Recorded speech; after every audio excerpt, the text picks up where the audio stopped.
উপস্থিতি, ভাই ভাবিদের উপস্থিতি এবং ছেলে মেয়েদের নিয়ে যে আনন্দের আজকে যে একটি অনুষ্ঠান, যে একটি মিলন মেলা সত্যিকারই একটি মিলন মেলায় রূপান্তরিত হয়েছে। দুলাল ভাই, আপনাদের দুঃখ দুর্দশা, রাস্তাঘাটে কি ধরনের নির্যাতন নিপীড়নের শিকার হচ্ছেন আপনারা, তা ব্যাখ্যা করেছে।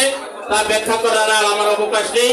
তারপরও আজকে যে আপনারা এখানে উপস্থিত হয়েছেন, এত কষ্টকর পরিস্থিতি থাকা সত্ত্বেও, এত অভাব অনটন থাকা সত্ত্বেও একটা অনুষ্ঠানে ফুর্তি আনন্দ করার জন্য, সবার সাথে মিলনের জন্য এবং গান গেয়ে, নিজে গান গেয়ে এবং পরের গান শুনে আমরা যে আনন্দ ফুর্তিতে আজকে পেতে উঠেছি, এটা যেন আমরা যেন হাসি মুখে হাসি খুশিতে সারাটা জীবন থাকতে পারি এবং ঐক্যবদ্ধ থাকতে পারি, সেই জন্য সকলের প্রতি আহ্বান জানাচ্ছি।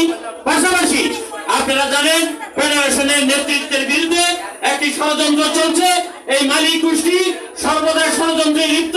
শ্রমিক সংগঠন যাতে একত্রিত থাকতে না পারে, শ্রমিক নেতাদেরকে দালাল বানিয়ে তারা সেই দালালদের দিয়ে এই শ্রমিক সংগঠন ভাঙার জন্য, এই ঐক্যবদ্ধতাকে ভাঙার জন্য নানান ষড়যন্ত্র চক্রান্ত করছে। আমরা মালিক গোষ্ঠীর দাঁত ভাঙা জবাব দিতে চাই।